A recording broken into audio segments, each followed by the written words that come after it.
Okay, let me try to do this introduction thing. So let's see how this goes.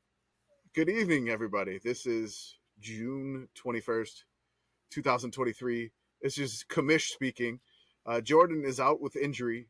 He is on the injured list. He is down with a back injury, and his doctor said he needed a backiotomy. So I am going to be the host this evening. Really, no, he's just in a lot of pain, and I'm hosting for him. We have a couple of guests. I don't know how this is going to go. I am just basically doubting how well this podcast will go, but it'll probably just be normal like every other podcast we ever do. I am joined by Katie. Katie, our Florida State correspondent. How are you this evening? I'm great, guys. I'm great. I'm in Florida. Back in Florida. She's in Florida? Mm-hmm. She's in Florida. She has returned from the moon like her airplane. Oh my gosh. My mind was blown when I was looking for my plane yesterday on the Delta app because you can see where it's coming because I was delayed like an hour and a half. And the route that it went was not because it was a flight from Orlando to coming up to New York where I was. And anyways, there was a little detour that basically went off the map. And I was like, does this mean it went to the moon? Because I kind of hope so. She came back on a rocket ship. We're definitely glad Katie is back. We're also joined by Kevin from scenic Jacksonville, Florida.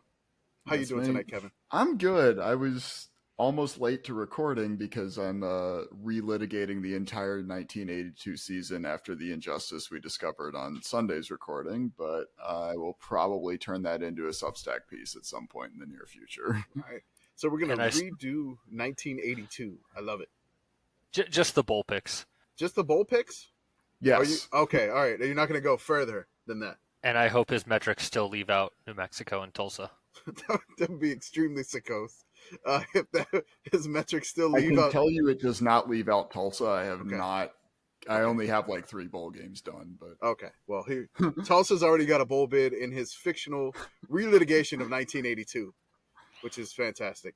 We're also joined by the Corn correspondent, live from the College World Series. Well, no, he just lives in the city. Andrew, how are you this evening? Good. Just vibing. You could say I'm live from the College World Series because this is really all we've got going for us. Like, we live for these 10 days out of the year, and that's not even a joke. Like, this is where hotels make their profits, bars make their profits. These 10 days are the greatest. But for me personally, yeah, I was watching the game on TV, and I don't have a Malort drink this time. Uh-oh. I have a delicious chili cheese beer. Oh, that was God. a collaboration with Hormel. Wait, and a Hormel chili cheese beer. Okay. It tastes just like a chili cheese dip, except you're drinking it. I don't know how I'm just I feel imagining. About that is a deeply danger beer, and by danger I mean the member 100%. Of the committee. Him and the pizza and ranch beers. Yes. Yeah. This is one of those drinks where you're like, it's not bad, but it is not something I should be drinking. Is it like one of those beers you would get to the bar and you'd be like, let me try the chili cheese beer? And like, hey, I had it once, but I'm never going to reorder it? Yeah, yeah. This is one, like, if I saw this on tap at a bar, I would ask for like a little 2-ounce taster and say, yeah, it's good. You nailed the flavor. Let me drink something else. All right. Can I ask you how strong it is? Like, what's the percent on that? Does it tell you? It's got certified colors, whatever that means. It is 5.5% ABV. 5%. So that's like a standard. That's 5.5. But yeah, it's a Okay. Bud Heavy, I think. Okay. Yeah. Bud Heavy, like, I think it's not is outlandish. 5. Nothing too crazy. Okay, Yeah. wait. I have a question, Andrew. Do you genuinely enjoy Malort? I do now. It is 100% the Stockholm syndrome of alcohols. Oh, yeah. At first, like everybody else, like I drank it. I'm like, this is awful, but I have to make other people drink it too. So I would drink it with them, and then it just kind of said, this is not that bad. I'm kind of into it now. Because the picture that I uploaded like 2 weeks ago from the bar around the corner from me, it's literally like walking distance from where I live, and we go all the time. And before I even knew what Malort was a few years ago, when we tasted it, and I was like, I've only had it once, and it was not good. Because it was a $4 shot, and I was like, well, I have to try it. This is not good. Well, if you want to like it, just keep powering through. If you don't want to like it, that's fine. But I might try. We'll see. They have so many bottles. They must have bought a bunch of cases, and yeah. Anyways, it's $4 shots all the time. No refunds. Deeply appreciate the now that qualifier that you tacked on to the end of that statement of, Oh yeah, do you enjoy Malort? I do now. Is somebody holding you hostage? Is there like a gun off screen right Blink now? 3 times if you need Blink us 3 to times save if you don't like this. It is the ghost of Carl Jepsen himself. I don't even know if he's dead or not. We may have to verify if the guy that invented Malort is alive or dead. I don't know. Vicky Carl Jepsen. So speaking of the College World Series, LSU did just defeat Wake Forest. So they are going to, I guess, a rubber match. Winner takes all to play the Florida Gators for the College World Series title in the final series. Wake and LSU, whoever wins the next game tomorrow, will be heading to that championship series. But LSU, the big news out of Omaha, of course, is the Jelleaux shot record that LSU has put up already. And the College World Series is still not over. Old Raisin Cane himself. Yes. Helped out with that. Raisin Cane. Well, I guess not Raisin Cane himself because that's the dog. Yeah, the dog Ain't was no drinking rule Jello says shots. a dog can't drink Jello shots. I mean, Air Bud, we're probably drinking. Guys, I'm kind of impressed. What, Air Bud 47 is Air Bud wins the Jello shot competition? Air Bud goes to the College World Series to help LSU win the Jello shot contest. The Jello shot contest. I'm trying to think of a dog liquor pun that can work there, but it's not coming to me right now. No. Oh, well. He would drink some old Yeller Jello, but no, that was bad. No, very bad. Please cut that, Jordan. He's gonna leave it in if I ask him. Oh, absolutely. That's for sure getting left in. I'm kind of impressed by Oral Roberts' showing. I just have to throw that out there. They're beating Florida and Tennessee. I can't give Oral Roberts credit. I just feel like that's... Yeah, I still subscribe to the theory that it's locals propping them up. That's great. I mean, yeah. Oh, it's very funny. Yeah. Don't get me wrong. Oh, That's probably true. big time. It's probably true. Also, Very, very funny. I'm giggling at Florida beating Tennessee by a field goal right now. That was the most recent update we got, I believe, a few hours ago on Wednesday night, the 21st, at about 9:15 p.m., which I have a feeling these numbers are going to go up for LSU. Yeah. Since they just earned themselves one more game. So more time for Jello shots in LSU. The owner of Canes, was it Todd Graves, owner and founder of Canes, made a 6,000 Jello shot purchase yesterday. Was it yesterday? Yesterday or 2 days ago. Yesterday or 2 days ago. So it was either Monday or Tuesday. June 19th, so 2 days ago. So that was 2 days ago. He made a 6,000 Jello shot purchase. So basically $30,000 on Jello shots. And that helped LSU break the record. Ole Miss fans and Tennessee fans apparently were upset. This one large donation of Jello shots has sullied the good name of the record. Well, no longer worry, Ole Miss. LSU has beaten your record with or without those 6,000 Jello shots bought by the Canes owner. I was going to say, Ole Miss can't be that upset about it because they had the Real Tree camo guy helping them out last year. Very true. Ole Miss, And Arkansas had somebody from some alum from their school. Can we just say John Daly did it? We could say it was John Daly. That John sounds Daly like was something buying he'd Jello do. shots. Yeah. Yeah, Mississippi State. They had some. There's always big purchases. So whatever the record is, it's there. They're buying the shots. This is I'm like still complaining about buying recruits. Like, just get more money. Yeah. I'm sorry. Sorry, don't now, be poor. Imagine explaining to your accountant that you spent $30,000 on Jello shots for an arbitrary bar contest in Omaha, Nebraska. Can you try to do that right now? I don't have an accountant, so I cannot. I was just saying to pretend like, hey. Yeah. Hey, I'm sorry. What's this? Hey, correspondence. What is this $30,000 charge at Rocco's? Yeah. So the thing about that. So don't get mad.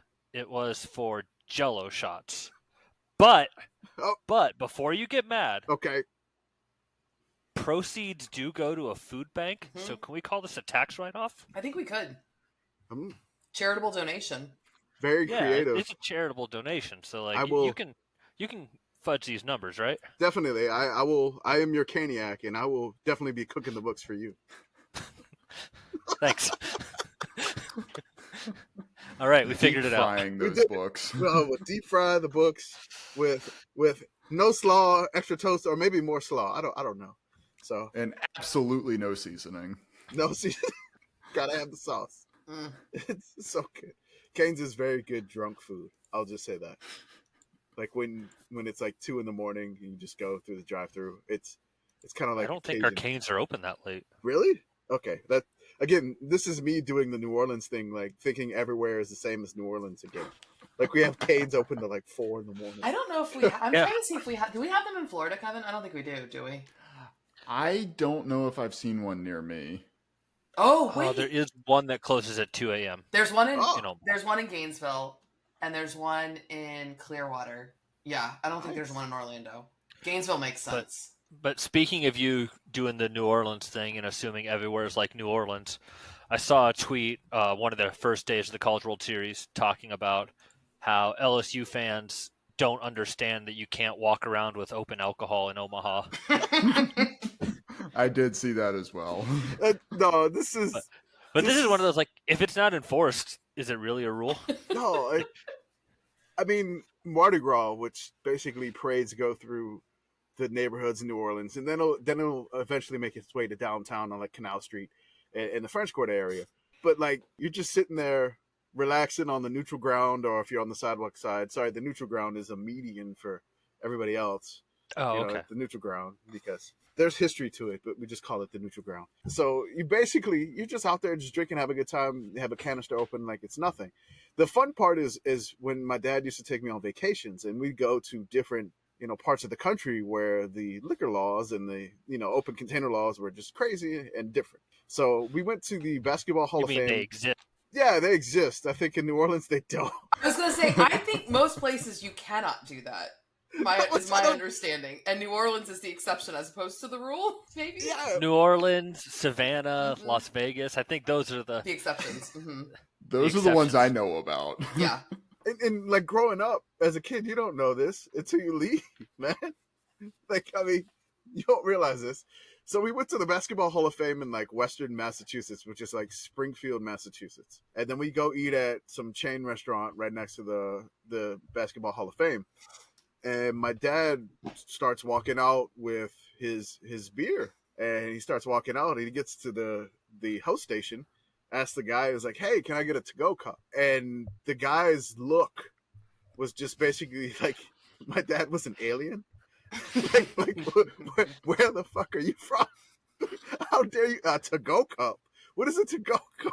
You can't take that outside, sir. And it was just, it's one of those memories that is stuck. It's a core memory because I just started laughing. I'm like, and then I slowly started realizing that, New Orleans was the exception, not the rule, which it's a little bit of a rude awakening, going to these other cities. I'm like, man, New Orleans is a little bit different than everywhere else.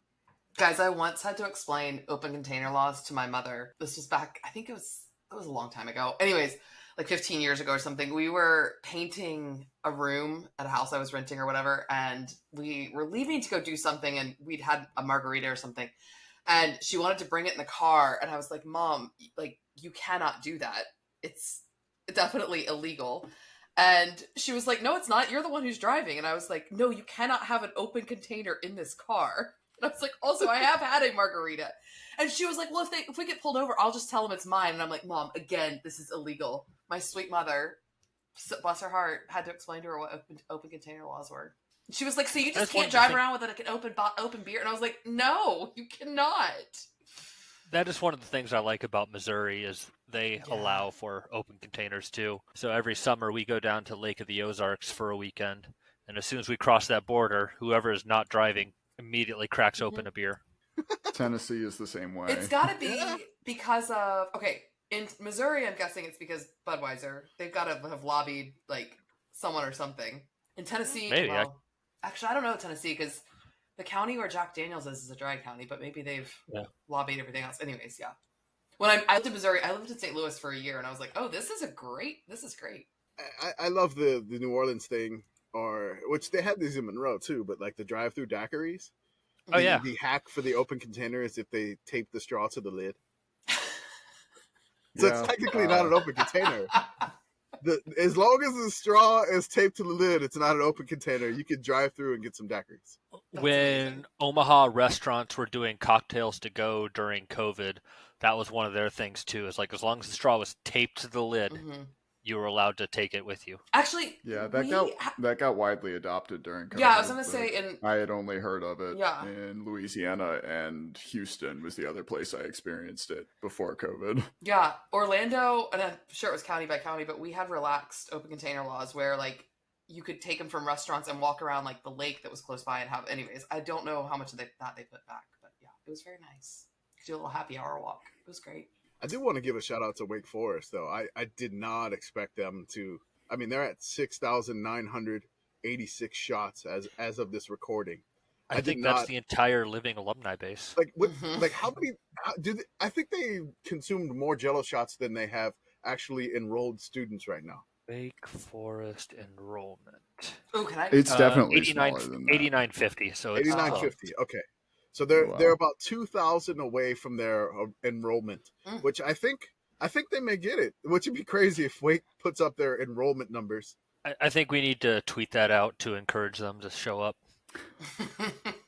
I mean, they could buy online too, apparently, which is I found that's definitely weird. Well done, Wake. Well done. Very very proud of Wake Forest Jello shot performance.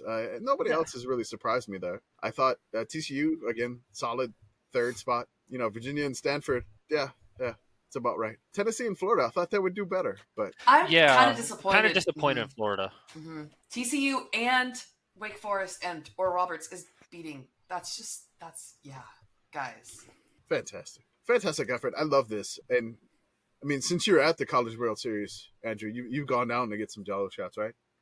Not yet this year. I did last year, Okay. and I helped boost Ole Miss, but I haven't made it down yet this year. Who are you going to help this year?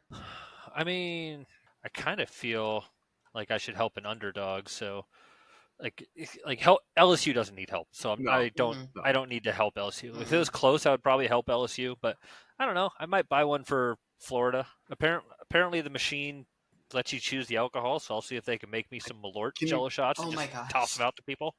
Malort Jello shots. Oh my God, lovely. Can you do it for Virginia if you go down there? Because they have I mean, 697. I just want Virginia into 700. Oh, the sevens. Yeah, that's good. Yeah, You just need 3. Can- yeah.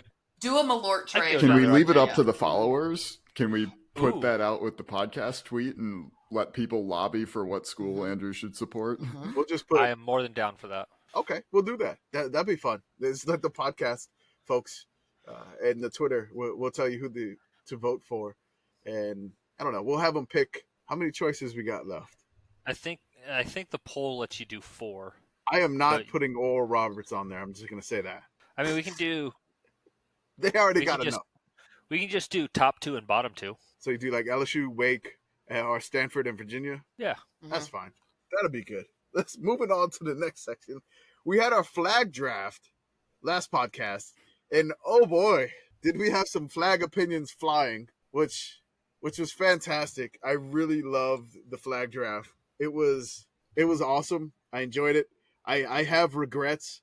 I'm upset that I did not pick Namibia. I really wanted them in instead of the Solomon Islands, but I'm pleased with the Solomon Islands, but I wanted Namibia. We had a lot of people just really like gung ho for Barbados. I mean, it's a great flag, but you know the Commish didn't have any green in it, so Which came first, Barbados' flag or the Maserati logo? Because that's why I didn't pick Barbados, because I was just like, want to be Maserati. there was also a lot of love for Equatorial Guinea, which I have to look up that I mean, flag. definitely when there's an Equatorial Guinea hive. I remember rooting for them in the Women's World Cup, which is coming up shortly. They were just cheering for them to try to go all the way, or just at least score a goal or so. I don't know if they did or not in the last World Cup, but I was rooting for them. People really love flag. You know, Albania making it to the 5th round, and apparently we all have to go to jail according to an Instagram comment since nobody drafted Barbados. Kevin says he has an apology. I have an apology specifically to all of our Barbados fans out there. In the 4th round, I made an emotional decision based on losing Kazakhstan to Pit Girl. Barbados was best available on my board at the time, and after losing Kazakhstan, I made the emotional decision to go with Kyrgyzstan instead of Barbados, and in hindsight, that was wrong, and I apologize to all of you for that, and any pain I have caused you. I will learn from this and do better in future drafts. It sounds like the Tim Tebow apology. I'm behind on pods. I need to listen to last week's. Did anyone try to draft the Ferrari flag in lieu of the Italian flag? Because that's what I would have done. No, because we had a list of acceptable flags. Jordan tried to game the system, so we had a very explicit list we were able to pick from. Jordan was trying to like litigate this to death, and I was like, no, we are using this Wikipedia page and this page only. Don't be trying to pull some crazy shit, Jordan. And we got him to agree to that list. It would have been good to go with the Ferrari flag instead of Italy. I would have made some sort of like executive order that I could have the Ferrari flag instead of the Italian flag. I get it, because like I wanted to be able to draft Wales or some of the more fun Nordic cross options, but you know, abided by the rules and made my mistakes within them. But it is what it is. Let's it was well received. We may do another flag draft. We may do a state flag draft. We may do a city flag draft. There's many more drafts that we're gonna do, and we're still deep into the off season. We are maybe like a little bit over 2 months away from week 0, so we got some time to do some stuff. So, and definitely state flag draft might be tough, but that would be a lot of seal on a bed sheets in there. Maybe only do like 3 rounds or 4 rounds, because those state flags, there's like 20 flags that is just basically it's a bed sheet with a seal on it. Kind of surprised there wasn't more love for Switzerland. I mean, the flag itself is a big plus. Hey. Hey. Jordan, cut that. No, I'm just only my bad jokes you can cut. Leave that one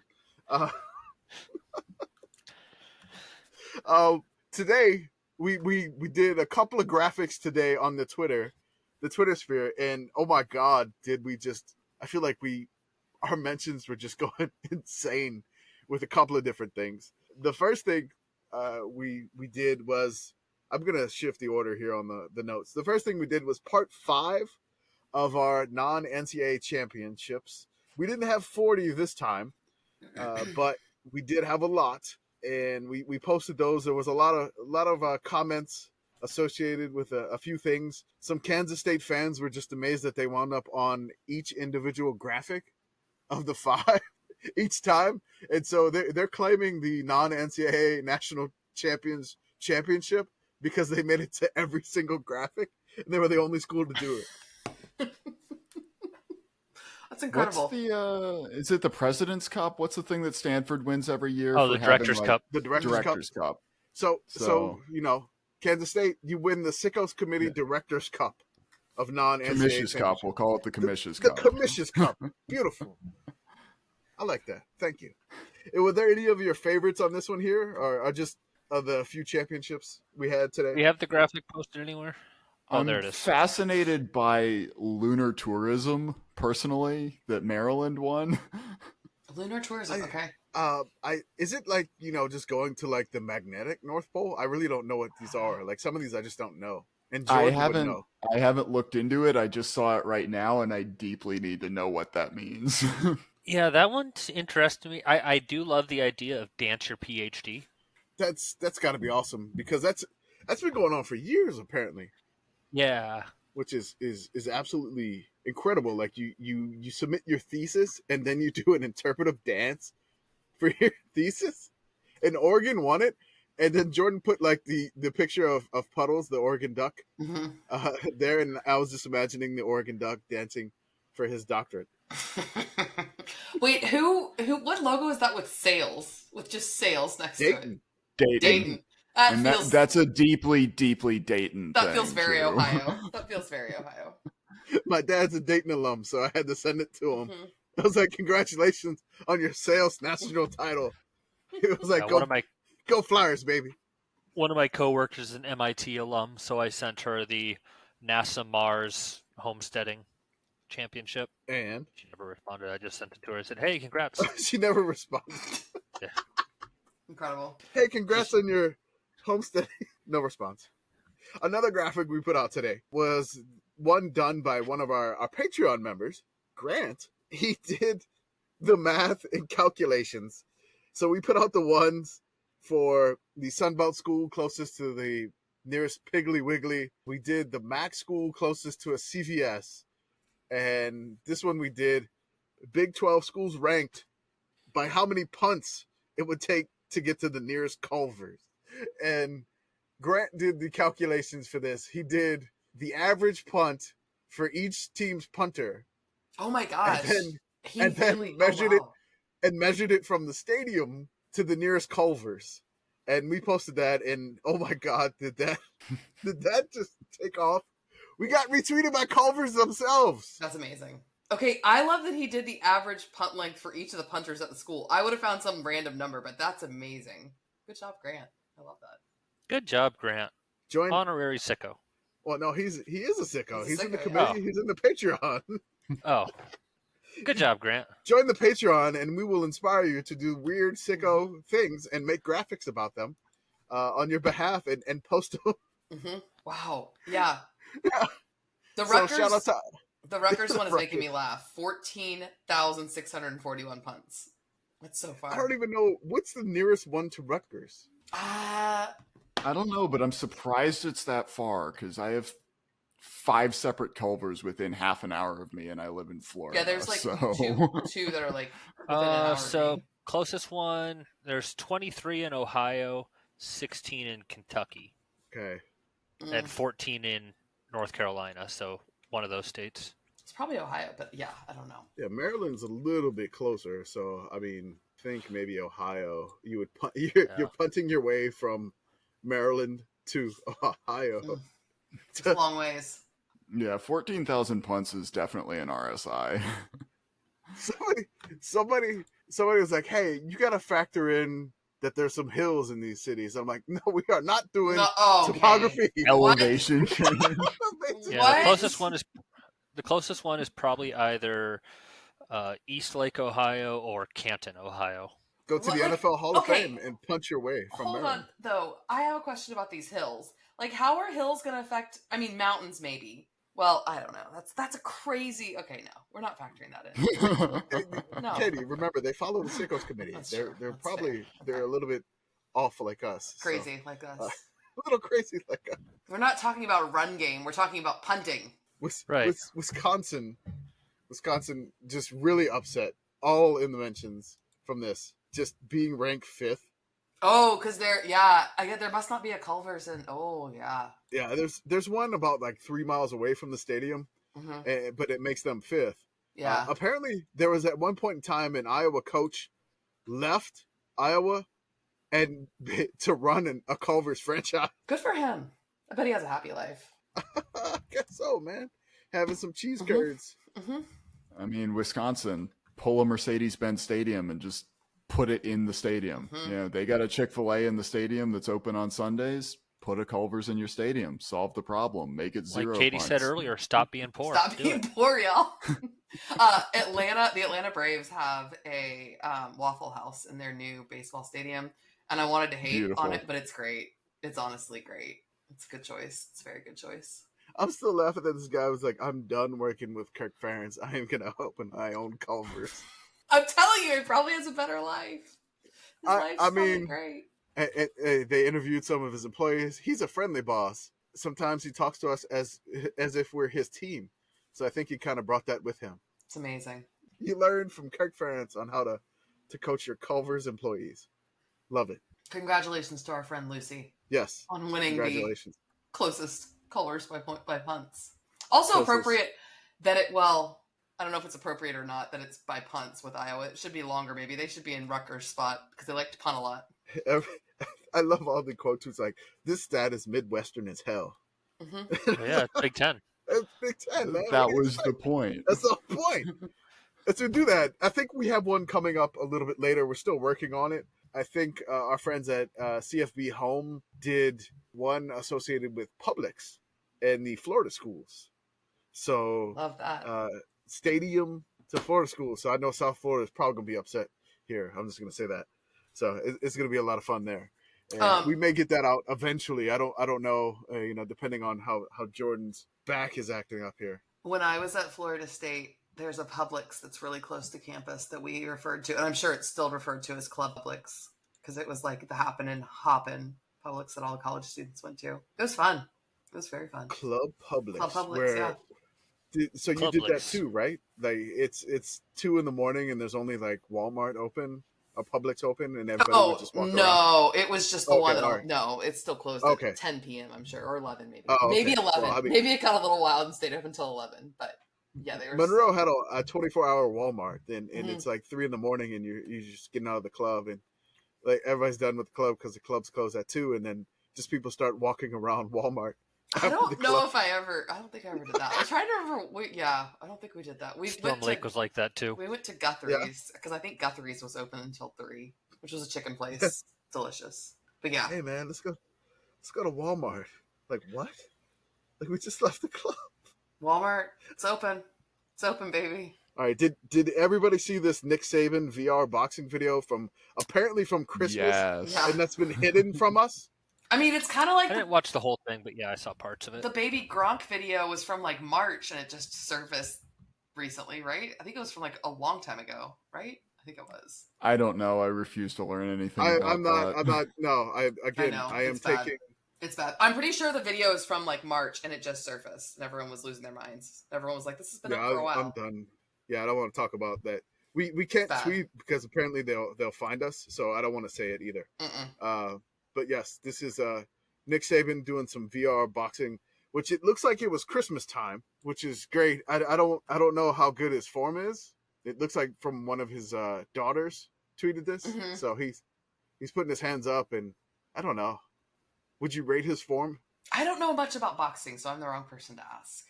Yeah, I'm not a boxer. I was entertained by it. I was certainly entertained by it. Oh no! ESPN's prompted me to watch a video of Stephen A. and Mad Dog after this. No, sorry. No. Turn it off. Make it stop. That's enough. Make it stop. I just love that Nick Saban, always wanted to be down with what the youths are doing. Stays young. I like it. Our last podcast title was Spice It Up for Brady Hoke, which I had no idea that was going to be the podcast title, which is great. The Mountain West is not giving them an open relationship at this point. So they're not going to give San Diego State the open relationship. Okay, so did this all go down yesterday? It kind of went down on, I'd say, like Sunday, Monday, and Tuesday. Okay. So San Diego State requested a 1-month extension given unforeseen delays involving other collegiate athletic conferences beyond their control. But San Diego State gave the Mountain West like a heads up, like, hey, we're probably going to be leaving you. We're going to leave you, Mountain West. We just wanted to give you a heads up. Interesting. And the Mountain West is like, no, you do not get the extension. So they will not be spicing anything up for Brady Hoke here. So then, did anything change in conference realignment yesterday? Because I thought I saw a tweet about it. Okay. Because I was traveling and I saw something about conference realignment, and I was like, did I miss an announcement? All right. I feel better that I didn't miss anything. So San Diego State wants to go, but we don't know where they want to go. You would ideally think that they're going to try to go to the Pac-12, but the Pac-12 doesn't have their ducks in a row for their TV deal. So everything is just hinging on this never-ending Pac-12 trying to get a TV deal thing. Pac-12, and that puts San Diego State such a mess. So in a messy. weird position, which, again, the San Diego State Big 12 or maybe the Big East could possibly happen. Who knows? Watch them go to the SEC. And the SEC be like, we were desperate for California. I don't know why San Diego State wants to leave so bad, but I think they realize that there's a giant hole in the Southern California market, and they're trying to fill that in the Pac-12. I mean, they're trying to step up. They seem like they've been trying to step up for a long time, and then they just made the national championship game in college basketball, so they got to capitalize, right? Yeah. Strike while the iron's hot. Yeah. Get more money. Get paid. That's right. Except I don't know if going to the Pac-12 will get paid. Yeah, I hope this winds up with, like, New Mexico State and UTEP going to the Mountain West, because I feel like those two schools need to be in the Mountain West. They feel Mountain West, not Conference USA at all, but, Conference USA doesn't have a hyphen anymore in their logo. Oh, wow. Okay. Just decided they didn't need it anymore? All right. They're just like, I'm done. Yeah, their announcement tweet for that said that the hyphen had entered the transport portal, Yes. and to please respect the hyphen's decision at this time. The logical question there is, what is the best landing spot for the hyphen? Ohio Where's State, the hyphen going? the Ohio State University with a hyphen at the end that they've trademarked. That's where it's going to go. It's going to be not at the end, so it's the Ohio State hyphen? I'm just joking because they love to trademark things. They're going to take it from someone. Since Conference USA is giving it up, they're going to take it. The hyphen Ohio State. Mm-hmm. The hyphen Ohio State. I do like the sun hyphen belt that connects the sun and the belt. You know, it's like a belt for the Sun Belt. Do you think the Mid-American Conference, they already have a hyphen, right? Like Mid-American? Yeah, I think so. Yeah. Do they need another, hyphen? So Mid-American Conference, and it reads as like all one hyphenated word? We could do that, yeah. Yeah. I'm trying to think of like SEC and ACC doesn't really make sense. Big 10, Big 12. The SEC already has the hyphens yeah. because they have S-E-C. On SEC? I thought it was just SEC. No, I thought there weren't any hyphens. No, in like the sign. Oh, the logo. I gotcha. And they have the hyphens in the middle. Oh, they don't. I'm sorry. I'm imagining things. Yeah, I was going to say. I'm putting them in there. Yeah, I was like, I don't. I think the Sun Belt had that once upon a time, but not in the current logo. I thought for sure. Okay. So the Sun Belt, the hyphen belt. No, maybe not. I'm wrong too. Yeah, I can't think of any that have had hyphens besides Mid-Atlantic. I wanted to go to the Pac-12 and they just get double hyphen. Mm-hmm. Like Pac, Tac, Tac 12. The Pac-1-2. The Pac-1-2. So it looks like a dance step. I mean, if all the realignment rumors are true, it may be down to the Pac-1-2 real quick here. Who knows? We have no idea what's going on with the Pac-12, and we've been really kind of avoiding it because it's just like, it feels kind of depressing, I would say. It's like, I love the Pac-12. I want it to stay. It's fun. I mean, I don't think we'd have a committee if it wasn't for the Pac-12 after dark. The Pac-12 North, what used to be the Pac-12 North next year, has Michael Penix, DJ Uiagalelei, and Bo Nix next year. It's just the redemption hub for quarterbacks having a second life, and it's going to be so much fun. I'm absurdly excited for it next year, to be honest. That's actually a good point. It's going to be so much fun. Mm-hmm. It's always fun. I do love that they tend to be like the crabs in the bucket, where one team gets all high and mighty, and then there's just a random Pac-12 team that pulls them down. Like, oh yeah, you think you're going to the college football playoff? And then just one random team, it doesn't matter what it is, they'll just pull them back to earth. It's like, oh no. And all the Pac-12 fans, they hate each other so much. Like, you will never catch them saying Pac-12, like at a bowl game. They want every other team in that conference to lose. Like, they hate each other tremendously. It is ridiculous. Some good hatred out there, and definitely don't want to see the Pac-12 go to the wayside at all. No, we need the Pac-12. I don't know if San Diego State feels Pac-12 enough for me, personally. I know it's just out there. But I feel like Fresno State would be better Pac-12-y, personally, I think. But there's there's already 2 schools in that area, so they would never invite Fresno State. But Fresno has been known to go toe-to-toe against everybody. Like, Oregon State had to win on a walk-off touchdown last year. And Fresno State upset UCLA, like Jake Haener. Yeah, but died. Jake Haener's gone now, so will Fresno State still be what they are? I think they're going to be good. I mean, Mountain West good, but I don't think they'll be Pac-12 good. But I Fresno State feels more Pac-12-y to me than San Diego State, I think. I know San Diego State's out there. San Diego State, in my mind, still feels like whack. Like the whack. Shout out to Ben in the Discord, who dropped a ton of 1982 Pac-12 title race knowledge on us after Sunday's episode. Saw a little bit of that. I saw that when he went through it, and I revisited a little bit of that when I was going through my stuff earlier this afternoon, talking about crabs in a bucket. 1982 Washington lost 2 games. Both were conference games, and both were to teams well under 500. You never know what's it is what it is, and it always has been. It's what the Pac-12's always been. It's great. You never know which one is going to rise up and get you out of nowhere, but somebody's going to get you. But I'll just skip ahead and just plug the Sickos Patreon and Discord. Join the Patreon and Discord. Come chat with us. come explore 1982 and just go deep in depth. We go through the crazy alma maters that we're going through right now. Shout out to Grant again for, just going through a couple of different things. I think somebody in our Discord right now is actually doing the Sickos Commissioner's Cup that we just talked about in the Discord right now. So it's $5 a month. It is extremely inexpensive. Basically, let's do the less than a cup of coffee and just join and come chat with us throughout the day. We're up pretty much all day on it, trying to avoid doing our real jobs, which likely are not fun, and just chatting all day about really ridiculous things, no matter what it is, from talking about In-N-Out's fries today, talking about suspicious fish in Iowa, just random different things. Apparently somebody said something. They referenced the fake Burger King in Pittsburgh again. So it's a fun place. We chat, we have a good time, and just really, really great to pass the time throughout the day, your work day. If you're bored, just come in and chat with us. And honestly, when the season starts, it's going to be the fun time. Again, $5 a month. You're going to be in the committee meetings, essentially ranking the games every week, and you will have direct input on the Sickos game of the week. You'll have direct input on whatever game we rank 1 through 40. It's a great community. We're a lot of fun, extremely friendly, full and accepting. Everybody, come on in. The water's fine. Also, I wanted to give a shout out to the Sickos merch store, which is sickos-committee.sellfy, SELLFY.store. Go check us out.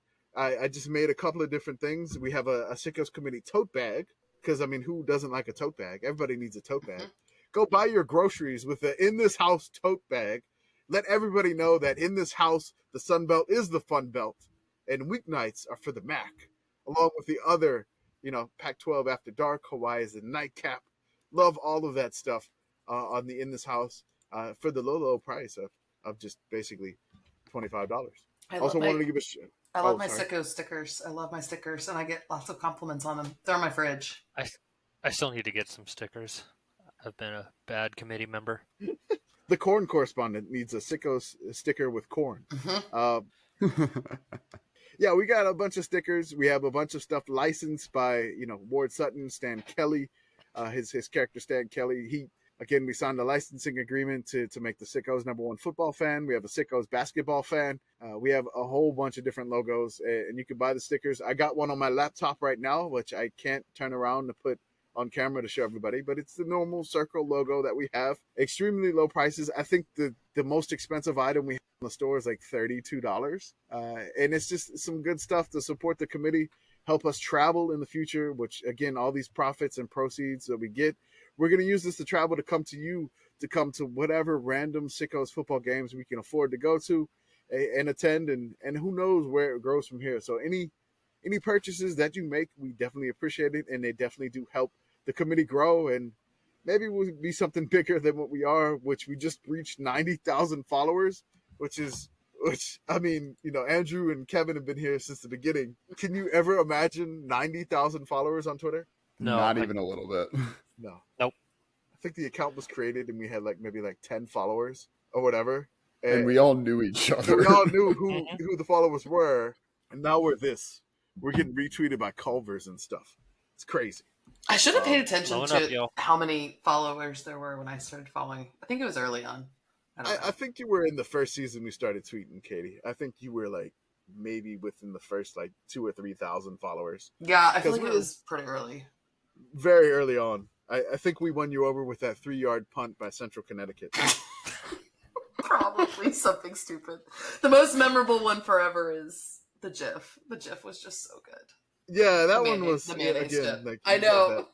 It's not mayo. It's apparently it's an ice cream commercial. No, it is. I hate it and love it. It is disgusting, but it's also really funny. It's disgusting. It's like that one's all Jordan. The rest Jordan. of us hate it, but it comes out every year. It's Jordan. Jordan's got to do it every time. That's why it's funny. I wanted to just shout out again the Message Board Geniuses podcast. We talked about it last episode. Want to give a shout out to the Sicko Substack. Again, we've been doing some fun stuff this offseason. We just did a series of Who Hasn't Played Who Part 2.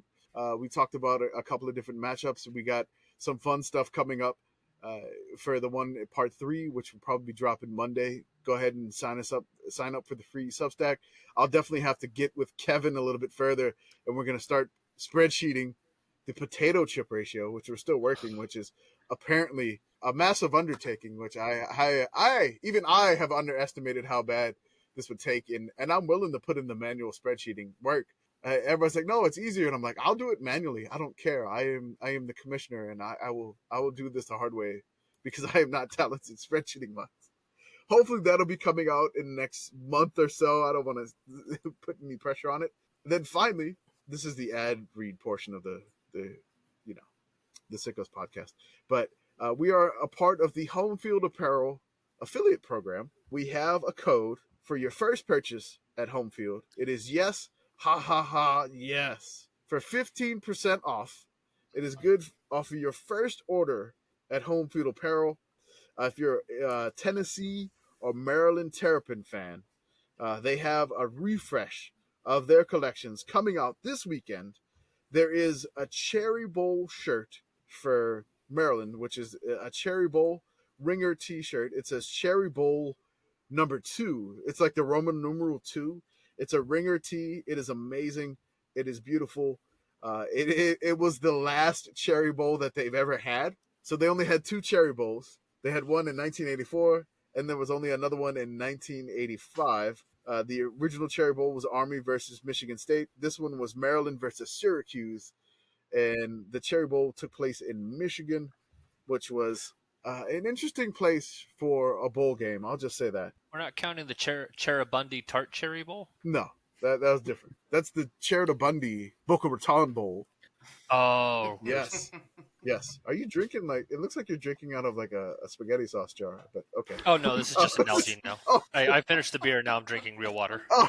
I'm not that sicko. Okay, I was like, is he just drinking out of like a red jar with like... Okay. Nope, Nalgene. All right, perfect. So again, if you want to get your first order of Home Field Apparel, they have amazing shirts for every possible school you could think of, essentially. And I'll eventually bully them and getting ULM in Dartmouth for Jordan, which I know Katie loves the Florida State beach line that they have, right? They don't have it anymore. I love the Florida State beach. Oh no! It was limited edition, and so yes, I have. Well, I had 3 shirts, but one of them I don't know what happened to it. Anyways, yeah, I have 2. This reminds me, I'm buying my brother a Home Field shirt for his birthday, and I'm going to buy it right now because I. All right, see, look, use the code yes, ha ha ha ha, yes. That's 3 ha-has in the middle for 15% off your first time purchase at Home Field Apparel. They did a Florida refresh, and being a Florida State fan, I hate that it's really, really good. There's a tailgater shirt that I'm gonna buy for my brother because it's really good. That one was good. Yeah. And my brother, I bought him once before, and he loves them and wears them a lot. So I'm gonna buy him one. I still haven't bought the Wiener Schlinger shirt that they have. I have that one, and I love it. Okay, mm-hmm. I need to get it. Like that's one it's been on my list and I haven't gotten it yet. But I will get the Wiener Schlinger shirt for Nebraska. It's a beautiful shirt. It is. I definitely have to get that. Which they have all this weird like history. It's not your normal apparel that you see at like Fanatics or something like that. Home Field Apparel has the unique, crazy vintage logos that they only sell, and it's just some fantastic stuff. So go right ahead and use the code for your first purchase and tell them Sicko sent you. Yes, ha ha ha, yes. Yes, ha ha ha, yes. Off your first purchase. On to our recurring series, the best season of all time for teams who are below 500 all time. The BSOATFTWABT 518 for short. Apparently, we're on part 26 of 39, but actually we've counted wrong because we're going to include Idaho in this eventually. It's a 40-part series. Oh, wow. So this whole time we've been doing this, we've been counting wrong. Idaho is on the list below 500. I know they're no longer FBS, but we're going to call it a 40-part series now. We're going to give some Vandal credit here because, you know, they play in the Kibbe Dome. So we're going to sneak them in eventually. But tonight, we're going to be talking about the Memphis Tigers. We're going to go walking in Memphis. Walking in Memphis. Boo. You don't like that song? It's an alright song. It was just a forced reference. No, I've been I singing love the it. song ever since I've been doing research on this. I've just had the song "Walking in Memphis" stuck in my head. So I was walking in Memphis. Okay, so Memphis is actually barely below 500. They are right on the cutoff of the series. There's only one team that is slightly above them, and that is Washington State. I do want to give a shout out to the 1963 Tigers, the 9-0-1 Tigers. Their only tie that year was to number 2 Ole Miss. Also want to give a shout out to the 1929 Memphis Tigers. They were 8-0-2. They had a couple of ties. And then I do want to give another shout out to the 2019 Memphis Tigers, who made the Cotton Bowl, lost to Penn State. They finished 12-2. I wanted to give some history on the 1938 Memphis team. They were known as the West Tennessee State Teachers. So 1938 West Tennessee State, they played in something called Crump Stadium. So I just want to dig into the history of Crump Stadium. Yes, tell me more about Crump Stadium. Crump Stadium. I put the Wikipedia link in there, so let's go ahead and click on that. The need for a large stadium in Memphis was first proposed by Clarence Saunders, the founder of Piggly Wiggly. Woo! Love it. And the owner of the Clarence Saunders Tigers, a semi-professional football team. This dude owned a team, and he called them the Clarence Saunders Tigers. But why didn't he just call it Clarence Saunders like grocery store instead of Piggly Wiggly? But, I don't know. Alas, who knows? Weren't the Cleveland Browns named after like their owner too? Yes. So Clarence Okay. Saunders wanted to be after success against other established teams. It was thought that Memphis would join the fledgling National Football League, but the Great Depression wiped out Saunders and his Piggly Wiggly fortune, and Memphis no. missed out on professional football for the first time. Apparently, Memphis has missed out on professional football a lot in their history, along with some glorious cities like San Antonio and Birmingham. So Memphis is one of those cities where whenever there's a new league, wherever it is, somehow they always get a team along with San Antonio and Birmingham. It'll work this time. That's right. It's that Arrested Development meme. After the Great Depression wiped them out, in early 1932, plans for a large concrete stadium with a capacity of 25,000 people was presented to the Mid-South Fair Association with the promise that if it were built, efforts would be made to land big-time events of the tennis world. So they literally said, if you build it, they will come. If you build it, tennis will come. They didn't want anything else. They wanted tennis. I mean, Well, I mean, it isn't Tennessee. That's right. that's a fair point. Okay, that's the show title there, Tennessee. In 1932, the Memphis Park Commission gave a tentative approval for a 25,000-seat stadium to be created at the fairgrounds. Funds for the stadium were to be raised from the public through a buy a barrel of cement project. What? Like is this their version of like the buy a brick kind of thing, except you're buying a barrel of cement? I think so. Yeah. I would think so, but this is what it was You're just labeled. buying individual supplies for the stadium. I hope people went to Home Depot, bought like a bag of cement, put it in like a bucket, and brought it to them. That would have been great. Just give them a bag of Quikrete. Yes. No, mix it in one of those big buckets and just bring it to them. Your barrel of cement. Here it is. It's like a. Well, it's, I mean, if you put it in the bucket, you don't even have to pour it. Then you can just stack the buckets. yeah, Perfect. Yeah. Done. Put some drywall over the buckets. Call it a day. Yeah. This is great. I love it. I'm sorry to bring you down, but the project was shelved in favor of a new field for Central High School. Fine. So buy a barrel of cement did not work. It didn't have a good tagline. Again, later that year in 32, plans for the new stadium, the city of Memphis, were drawn up and approved by the city managers. Funding for this Depression-era project was achieved when on December 16, 1933, a 3-acre athletic field was approved by the state and federal Civil Works Authority, and construction was completed in 1934. The stadium's original configuration was 7,000-seat capacity on wood bleachers, 15 rows high, with a space for another 4,000 on temporary seating. The stadium was under the control of the City Board of Education, but was available to all levels of teams, from high school to professional. In 1934, the school board voted to name the stadium for Congressman and former Mayor E.H. Crump.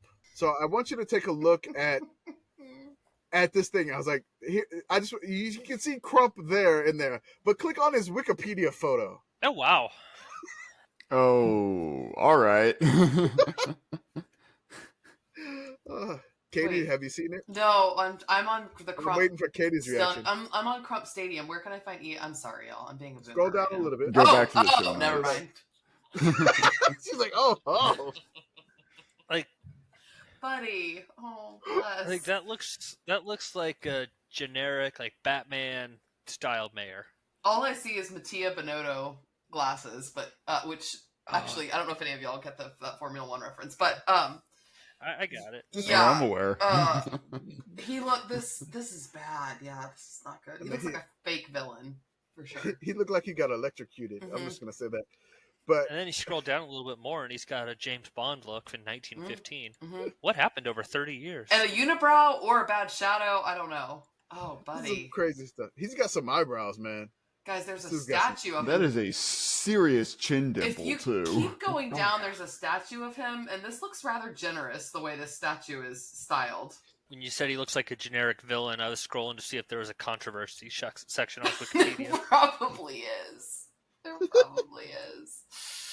Bless. I'm sure there is. Oh, buddy. So after it was dedicated by Crump was like reluctant to accept the name of the stadium. He said he was pleased, but felt such honors were best served posthumously or whatever after people passed away. Let's do that because I can't say this word right now. It's been a long day. Posthumously? Posthumously. Perfect. I can't even say that word. Thank you so much. I appreciate it. The spirit of Jordan's within you. That's right.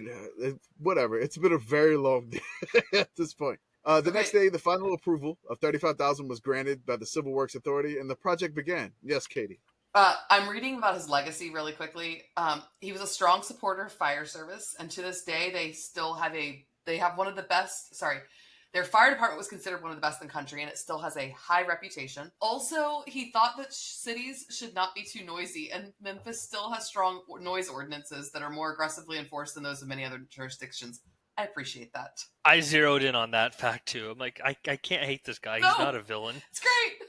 I don't like places that are too noisy. I'm great with this. I love this. Anyways, just needed to point that out. I love how like they have the blues music in Memphis, and he's like, nah, No. it's too loud. Don't be Too too loud. loud. Don't But- get too loud. But blues isn't too noisy. It's like nice music. Yeah, that's great. It It's just like- fits. You play the blues and just keep it low there. Keep it yeah, low. Just keep it nice and Keep easy. Keep it at like a 5. You're Yeah. fine. That's what I want. Don't crank it up. Yep. Don't crank it up. Anyways. Mayor Crump he was tired of the party life. He just wanted to go to a bar and have a good conversation. Mayor Crump goes up to the DJ. Do you take requests? Yeah. Can you turn it down? Safe to say, Mayor Crump did not invent crumping. Definitely There it is. not a big fan. By the end of 1934, the scope of the project has increased to include a cinder running track and lighting consisting of 6 80-foot towers holding 8 1,000-watt lamps, enabling night football to be played. From the outset, day-night doubleheaders were the norm at the stadium. Despite this type of scheduling, the first year of operation ran a deficit, with maintenance and operating costs running from $2,100 to $2,200, and gate receipts and concessions only totaling $951. So they're trying to run day-night doubleheaders to make money back on the stadium, which they spent $35,000 on. After a 1936 game between Mississippi and Tennessee drew a record crowd of 11,000, the city decided that it should aggressively market itself as a neutral ground. Hey, neutral ground's back to the regional teams and promote bringing big games to Memphis. The decision was made to remove the wooden bleachers on the south side of the field and replace them with concrete 46 rows high and increased capacity to 15,000. Control of the facility was transferred to the Park Commission on 1936, and $100,000 was allocated for the project. A news release from the Works Progress Administration: California has its Rose Bowl, Louisiana has its Sugar Bowl, and now Memphis is to have its Cotton Bowl. Wait, that's not Yeah, right. sorry. Someone else took that one from you. Wait, okay. Wait, the Cotton Bowl? So Memphis wanted the Cotton Bowl. By the time the football game started to go there, West Tennessee State, Memphis, they started to play their games there. And it was Memphis, again, on the threshold of big time. They were almost big time, which seems to be the story of Memphis football. They're almost in the Power 5. Almost. I tagged the scoreboard in there.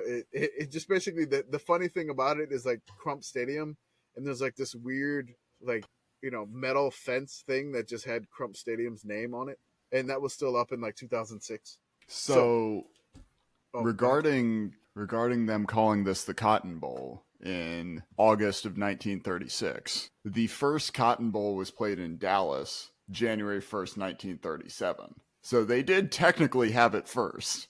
It was the same football season, but Memphis used the name first. They tried. They tried it. Texas stole it from them. Well, it's okay. Memphis got the Liberty Bowl from Philadelphia, so it's really funny that the Wikipedia article here links Cotton Bowl to the Cotton Bowl Stadium in Dallas in the quote about the Cotton Bowl in Memphis. Let's go for your 1938 Memphis Tigers, which is, again, West Tennessee State Teachers is the name of the team at the time. The head coach was Alan McKean. McKean played football as a guard and end at the University of Tennessee from 1925 to 1927, where he earned all-state honors. He was also the captain of the men's basketball and track teams. He helped preserve a tie with Vandy by covering Bill Spears' receivers. From 1937 to 1938, McKean coached West Tennessee State Teachers College, which is now Memphis, of course, where he compiled a 13-6 record. And this year, his Memphis team went undefeated at 10-0. You might remember him from our podcast of the 1940 Mississippi State Maroons, because he left West Tennessee State to coach Mississippi State and basically led them to glory too. So it's funny to see two coaches overlapping on our podcast series. But Alan McKean ran off by Mississippi State, which we had on a previous pod, but he only spent 2 years at Memphis. He took over a team in 1936 that was 0-9. 2 years later, 10-0. That's impressive. Good for him. Yeah. It's crazy. The Memphis team at the time was captained by Roland Mackin. So that's a good name. Mackin. So it's the return of the Mackin. That's a great last name. I love that. Mackin. I just want to list off the conference that Memphis was in at the time. It was called the Southern Intercollegiate Athletic Conference. I am just going to read this off. And if anybody wants to count how many teams is in this conference, please go right ahead. So we'll start with West Tennessee State Teachers. That's one. Then you have Center, the Miami Hurricanes, Centenary, based out of Shreveport, Mississippi State Teachers, Presbyterian, Mississippi College, not Ole Miss, Western Kentucky State Teachers, Southwest Louisiana, which are now the Cajuns, Murray State, Tennessee Tech, Eastern Kentucky State Teachers, Morehead State, Stetson, Newberry, Rollins. Oh, sorry, is it Rollins or Rollins? Rollins. Rollins, that sounds bad. Rollins. It was rolling on the river. Louisiana Normal, which is Northwestern State. What is that name? New Louisiana Normal? And everything else is not normal? Like what? No. Normal schools are traditionally like teachers' colleges. Yeah. Okay. Yeah. So they were like Mississippi. I'm sorry. Was it Eastern Michigan Normal? That's what they were known as. And so like if it's like a normal school, it's like a teacher's college. I think NIU is also a normal college at one point, maybe. Interesting. So then we have Georgetown of Kentucky. I'm still not done. Union in Tennessee, Louisiana College, which is in I think Pineville, Louisiana. Union of Kentucky.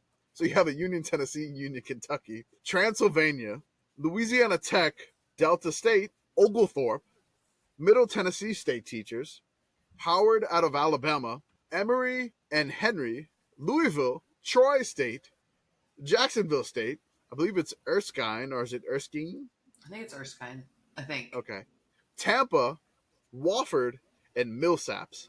It's 35 schools. I just counted. It's incredible. And we say 16 is too many. Yeah. Well, I pulled up the Wikipedia for that conference, and over the course of their history, they have had 70 different schools associated with it at one point or another. The SEC and Big Ten could never. Y'all get to 70 and then call us. Get to 70 teams, though. Oh, speaking of the SEC, Alabama, Auburn, Georgia, Mississippi State. Who else is in here from there? Texas A&M was in this at one point. Vanderbilt, Western Kentucky, and Wofford. Yeah, we're all over the place with this one. Yeah, Beautiful. this I love it. this conference is an absolute mess, and it's just probably one of the best of all time here. A lot of the schools didn't play each other that much, really. I think the most that they've played each other in this conference was 7 games, and that was the Memphis team. They had a couple of other teams that played 7 times, but there were some schools in the conference they only played 2 games. Like Centenary, based out of Shreveport, they were 7-4 that year, but they only played 2 games inside this conference. Wild. Absolutely wild. Yeah, the top 4 teams in this conference this year played 7, 4, 3, and 2 conference games, respectively, and all went undefeated in conference. Yes. But your Memphis Tigers, undefeated, and they get the conference championship because they played the most games, and they won the most games. So the Memphis team, amazing. Their schedule, they ran through their schedule, and they just kind of obliterated everybody. Like, nobody really got close except for maybe 2 or 3 games. Their first game was at Millsaps. They won 19-0. They beat Louisiana College 14-6 at Crump Stadium. They went to Arkansas State, and they won 38-2. This one was kind of funny, and this was labeled as a rivalry back in the day. So Arkansas State and Memphis, apparently a rivalry. I have the article from this. It says, Tutors win 3rd in a row. Arkansas teachers fall before Memphians, which is weird. Memphians? Is that a real thing? It is now. Okay. It's in the paper. I got to go with it. Jonesboro, Arkansas, a brilliant second quarter spurt of power offered by Memphis Teachers College Tigers crushed a gallant Arkansas State Teachers 11. 38-2 tonight before a crowd before 1,000 fans at Case Field. Haggard Cherry, Tudor's ace Heaver, wafted pass after pass into the clutches of Memphians for counters which came regularly following the slow opening quarter, while elusive Herschel Ellis evaded the Arkansans for a pair of tallies. A stubborn resistance by Arkansas State in the first quarter faltered and never recovered because of Coach Leslie Speck's lack of reserve power, while the Memphians' seconds were seemingly stronger than the starters. The Arkansas State folks opened the battle with promise. They backed the Memphians into their own territory during the initial chapter and took advantage of a bad pass from center to draw first blood with a safety. So in this case, Arkansas State was up 2-0, right? Memphis scored 38 unanswered and won that game 38-2. The next game after that, they went back to Crump Stadium and they beat Cumberland, Tennessee 68-0. Then they took care of the Middle Tennessee State Teachers. I wonder if they were known as the Blue Raiders back then. Do you think they were? Maybe. Middle Tennessee State. The wiki page does call them the Blue Raiders, yes. Wow. So the teachers were the Blue Raiders at the time. That's fantastic. And that More is like Cumberland, Blue Graders. Tennessee. The previous game, Cumberland, Tennessee of 222-0 fame.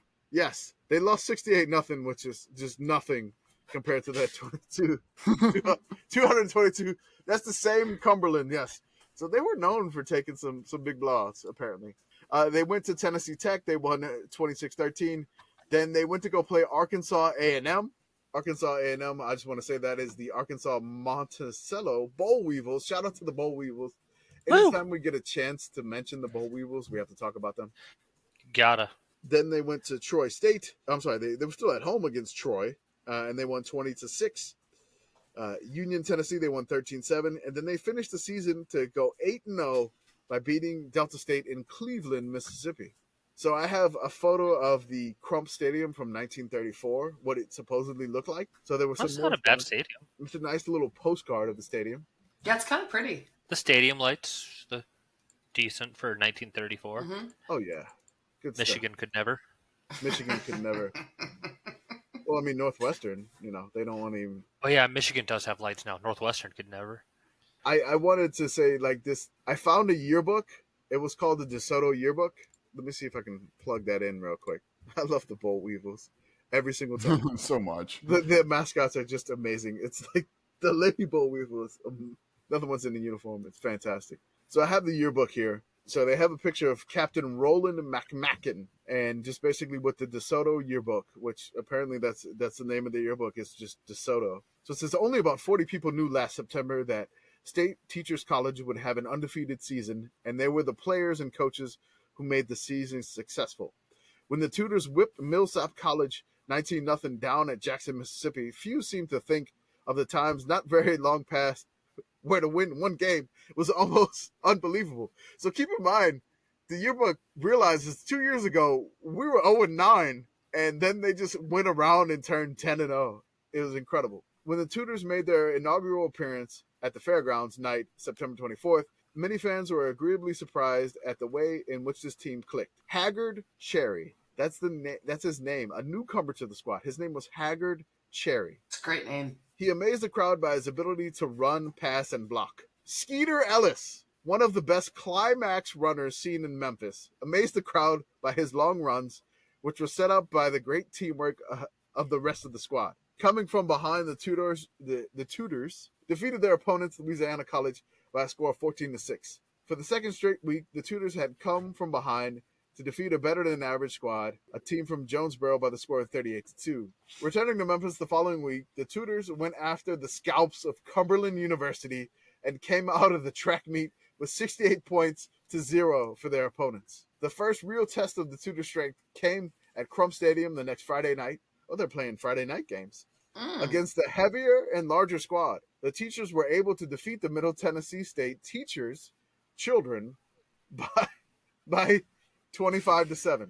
Heavier and larger, and then children yes. in the same sentences. You have to love the yearbook. Sure. This is page 120 of 39. I don't know if I linked that correctly, but it took forever for me to load. So I threw it in the chat on the Discord. No, it took me to the right spot. Okay, perfect. Packing their war paint and armor, the Tudors journeyed to Cookeville to talk things over with a team that was rated one of the best in the conference.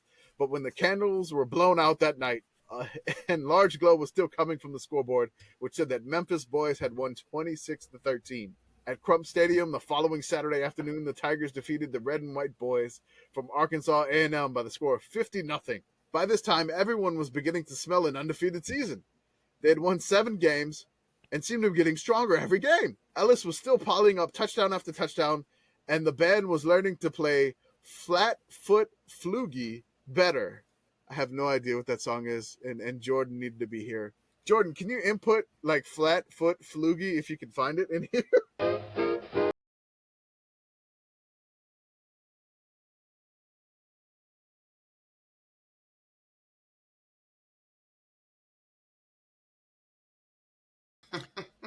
Should we just add comments like we listen to it? Yeah, sure. Go right ahead. I'm just. Who cares if he edits this or not? I'm just asking him to add stuff. When I do that and he's not here, he doesn't add. I have a feeling he's going to do minimal editing. I think I found this. I found this song. Yeah. Hang you on. Think you found it? Flatfoot Flugie? Yeah, I'm trying to play it. Can you like present or something? Flatfoot Flugie with a Floy Floy? What the heck's a Floy Floy? I think someone is I don't know, actually. but it's from the right year. I think someone in this video is playing it from a record, and if it's good, I'll put it on my regular speakers. Yeah. Okay, hang on. I'm gonna take my ear pods out and play it through my speakers if it will, so it'll catch Let's on see my if this microphone. works. I think I can just play it on my phone. Katie's trying to. Oh, I can't get it to. Hang on. I can't get it to play through my regular speakers. Oh. Here's something.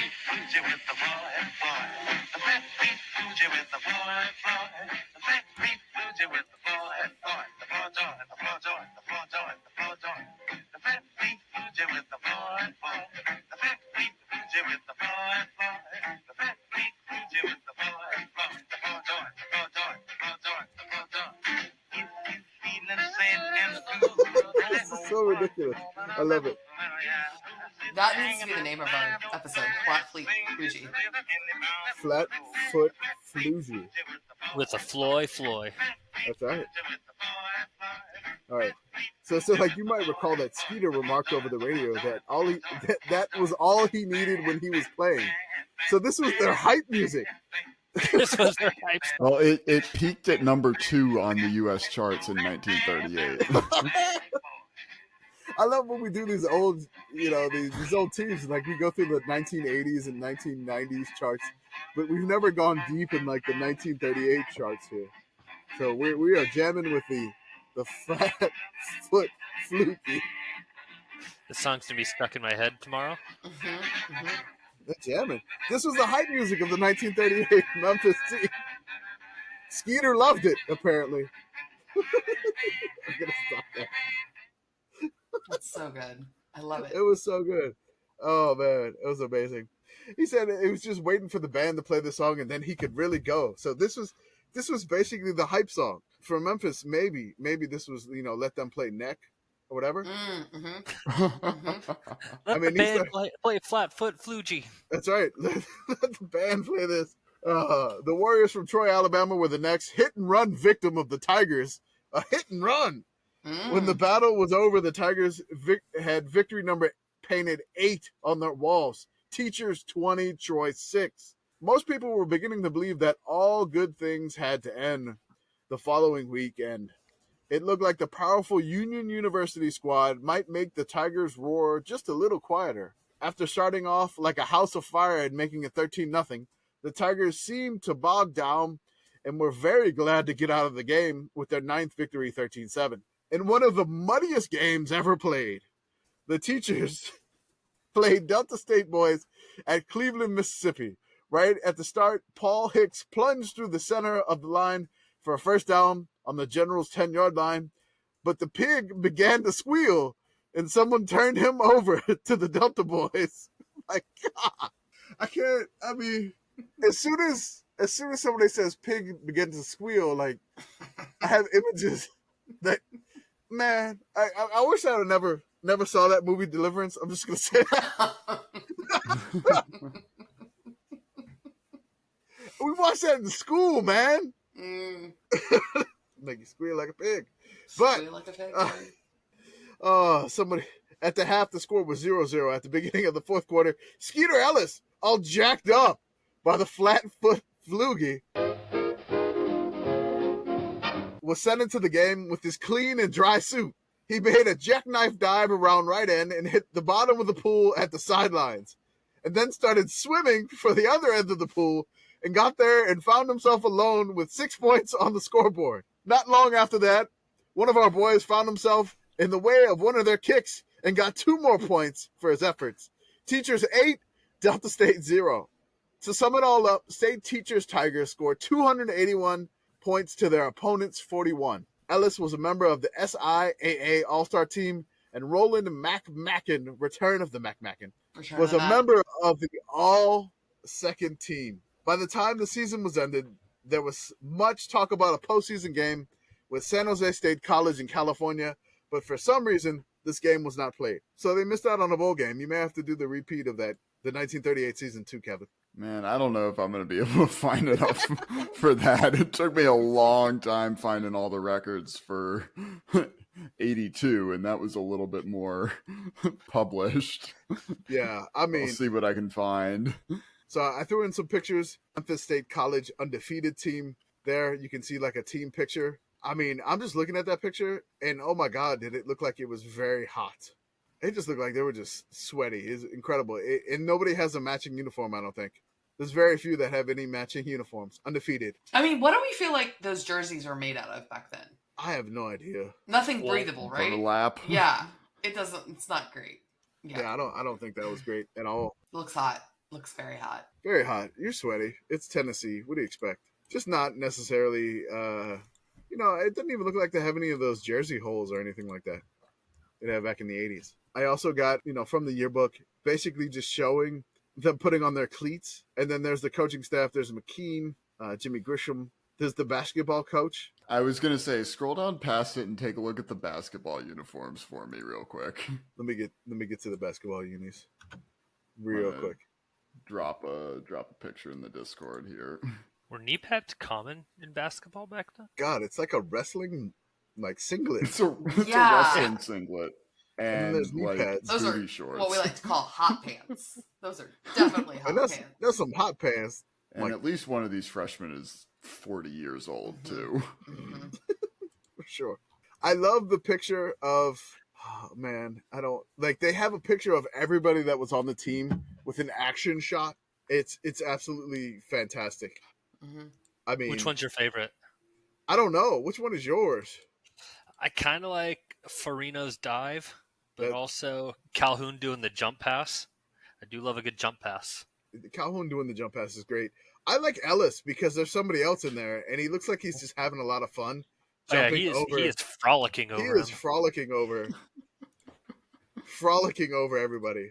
It's so good. Which one's your favorite, Katie? Are we looking at the basketball guys or are we looking at the football guys? Back to the football. Football guys. Oh, I was looking at the basketball because I was loving Raymond with the catching the ball. Like that seems. Anyway, sorry. That's what I was on. I like how we got the kicker in there, like full kick. Yeah, I extension. might like lynch the kicker the most. That leg is very extended. He's showing his flexibility. I appreciate that. Good stretch. He looks very tall for a Yeah, punter too. he does. Yeah, I like that. Also, the guys Parr and Enoch with the like formation there, the three that are down in the bottom left. I was gonna say the Parr Enoch duo shot Mhm. might be my favorite. It's good. Oh, I forgot. There's this one part of the yearbook. If you go back a page or so, I think it's like page 117. Just like one side when they start this part of the yearbook is just amazing. Let me throw it in Discord real quick. It just says like sports, and then like the cropping. There's the dude just completely missing his catch. Kind of looks like De Niro. It It's like does I'm look I imagining like, love it's the Robert De face Niro. that the guy at the it top does of look that like screen De is Niro. making. And he definitely looks like he's missing that catch for sure. I'm a little bit stressed out for him. The face that the guy at the top of the page is making is incredible too. Oh yeah. Yeah, I mean it's like the sports, and there's a guy holding books. Yeah, there's a guy in a sweater holding a stack of books, It's sports He's though. off. picking up the entire He's off to page. go do the. He's a mathlete. Listen, I kind of like his outfit. I kind of want it. I like that sweater and those pants. Got a Katie, nice you can pull pleat. that off. Mhm. You can definitely pull that off. No problem Yeah. I like whatsoever. Love this team. This team was fascinating. I almost went with the team that tied Ole Miss in 1963, but something about this team like drew the Crump Stadium thing, which is fantastic because Memphis in 1963 they did not play in Crump Stadium, and then the conference having 35 teams it just felt more sickos, and really the yearbook sold it to me when they just put the entire team. That's it. Like that's how many people they had on the team. Like now you look at a team, they got at least 100 players. That's their team. That's the entire team, 1938. That's what, 1, 2, 3, like what? Like 20 people? 20, 25 people? That's it. Just It's 25. crazy. Living the dream. Iron Man football. Good stuff. So shout out to the best team of all time for teams who are below 500 all time, the Memphis State Teachers. Thank you so much for listening to the podcast. We definitely do appreciate it. Okay, wait. Thank you to the... I do have a quick question. Sorry about All right. this Memphis State Teachers became Memphis University of Memphis Tigers, or it became Memphis State, right? Which one? Both. Okay. Yes, it became Memphis. Memphis State Teachers became Memphis State, became University of Memphis. Okay, because here's my question. I was looking this up earlier. My very first Florida State game that I ever went to was played at the Citrus Bowl here in Orlando. It was in 1989 or 19. Okay, hold on. 1990, and it was Florida State versus Memphis State. It was like an exhibition game they played here in Orlando. So is this the same school? Is that, or is Yep. there two separate? Yeah, they schools changed now? in 1994. Got it. Yep. Okay, that's what I needed to know. So I've watched It's the them same play school. years ago. So you've Live. watched Memphis play. Yeah, basically it's weird that they had a team. It was West Tennessee State Teachers, and then they Mhm. became Memphis State. They changed their name, and then they just straight up went by Memphis. So I did not know that they changed it in the 90s. I thought there were still two separate schools. Okay. It kind of feels like a little bit what the Raging Cajuns are trying to do. They were Southwest Louisiana, and then they became the University of Louisiana Lafayette, and now they're just branded, not officially name changed, but just branded as Louisiana. Interesting. But it's kind of what. But they officially changed their name of their school, so they went from Memphis State to, Memphis State is great, but you could have made all those jokes like, "Hey, Memphis ain't a state," all that fun It's not. stuff. Yeah. It's not a Sure. state; it's a state Oh. of mind, and the state of mind is at the Bass Pro Shop Pyramid. It's true. Also Right. a good Oh, point. hey, Jason Isbell went to Memphis. I don't think I knew that. Neat. I love that. Oh wow! I'm just looking at notable alumni. Yeah. Give me a good one. Give me a notable alumni to end the game on, end the podcast on. We just did Jason Isabel. Yeah, it's not a very long list. Mulgrew Miller, jazz pianist. Love it. We used to have real names in this country. Man, how? Okay. I mean, you could have went with Dixie Carter from Designing Women. I didn't know what she was from. I'd never heard that name before. You've never heard of Julia Sugarbaker? I've dare never you. watched Designing Women. You don't know who Dixie Carter is? Oh, that makes sense. I mean, I rest apologize. in peace, Tim McCarver. You got that. Jerry Lawler, the King from Memphis. Derrick Rose. Penny Hardaway, who just got suspended for 3 games. Memphis the town or Memphis University? Memphis University. I don't see Jerry Lawler on my list. Is he listed like in athletics? Yeah, there he is. Athletics. Jerry Lawler, Hall of Fame okay. professional wrestler. Okay. Yeah, I was just on Memphis's Wikipedia page where it says notable alumni. Yeah, And Jerry Lawler was not there. University of Memphis people. I think we're on different wikis. I'm gonna throw the wiki that I'm on in the Discord, so we can just do that. Fred Yeah, Thompson, 'cause if I would have seen Jerry the King Lawler, I would have definitely announced him. Dixie Carter, That's amazing. yeah. Designing Women. I want to Jerry go watch Lawler. an episode now. Definitely want to Go go watch right it. ahead. I might. Yeah, this is the list I was at. That's why I was like, it's pretty sparse. Dan Ugla. Okay, that's weird. Those Braves fans. But Derrick Rose, of course, we mentioned previously. Isaac Bruce went to Memphis. All right. Did they have somebody that won like an award or something? Like Stan Bronson Jr. He is the Guinness World Record holder, bat boy for Memphis Tigers baseball. John Calipari went there. Oh, what? There we go. Wow. That's Yeah. impressive. Didn't know that. I know he was a coach there, but he went to Memphis? Well, it just says coaches. Okay, all right. I was like, John, where did he go to school? No, he went to UNC Wilmington. Okay, he was a Seahawk. Yeah, that I see him in the jersey. He was a Seahawk. All right, well, thank you so much for listening to the Sickos Committee podcast. We went over the University of Memphis famous and notable alumni. Shout out to Jerry King Lawler. Shout out to Fred Thompson, Dixie Carter. Katie's about to go to bed, but first she's going to watch Designing Women. What is that streaming on? It was on Hulu for a while. I don't know. I haven't watched it in a while. I got Hulu at one point because it was on there. So I don't know where it is now. I'll have to So look you around. got Hulu for Designing Women particularly? Yeah, legitimately because it wasn't streaming anywhere for a long time, and then it was on Hulu, and I was like, yeah, I'm signing up for Hulu, and so I have never canceled it. So I just Googled, can I stream Designing Women, and it still says Hulu. All right, Yes. so it's still on Hulu. God bless America. I'm so excited. I love that Katie purposely bought Hulu just to watch Designing Women. For Designing Women! Yes! All right. Beautiful. Julia Sugarbaker. I need her wisdom in my life. We're gonna end that on there. Delta Burke.